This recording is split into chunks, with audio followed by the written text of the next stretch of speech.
بسم اللہ الرحمن الرحیم اللہم صلی علی محمد وعلی آل محمد۔ میں جس مقام پہ کھڑا ہوں مولا علی علیہ السلام کا گھر ہے، مسجد کوفہ کے ساتھ تھا۔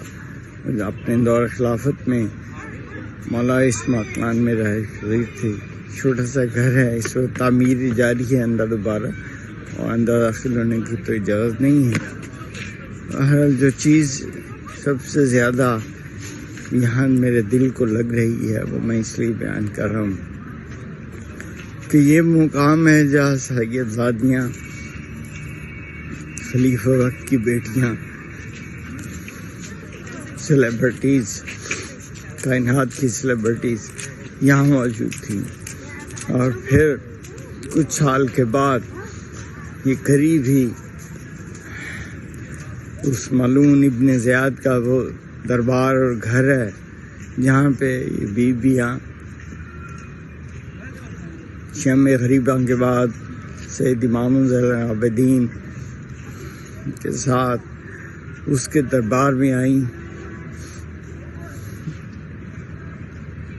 اور نہ ان کے سروں پہ چادر تھی، اور یہ معاملات کتنے تکلیف دہ ہیں کہ اسی معاشرے میں، اس جگہ جہاں آپ نے سب سے بڑی عزت اور تکریم حاصل کی ہو، اور پھر وہ لوگ آپ کو اس حالت میں دکھیں۔ یہ ان بیویوں کی عظمت کا ایک اور درخشان باب ہے جو یہاں پہ نظر آتا ہے۔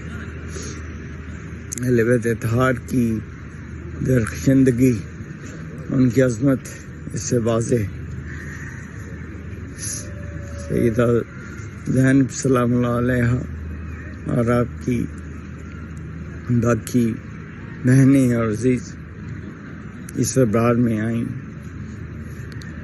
اور پھر ان کے ساتھ جو بنو اسد کی عورتیں تھیں، وہ بنو اسد کی عورتوں کے اور باقی قبیلوں کے مردوں نے کہا کہ ہماری عورتیں دربار میں نہیں آئیں گی، تو ان عورتوں کو دربار میں نہیں لایا گیا، صرف نبی اکرم صلی اللہ علیہ وسلم کی نواسیوں کو دربار میں لایا گیا،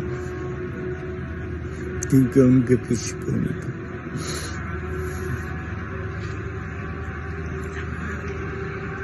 اللہ تعالیٰ ہمیں اور ان تمام لوگوں کو جو اس کا ادراک نہیں رکھتے، ان اس کا ادراک اور شعور عطا کرے۔ آمین۔ السلام علیکم۔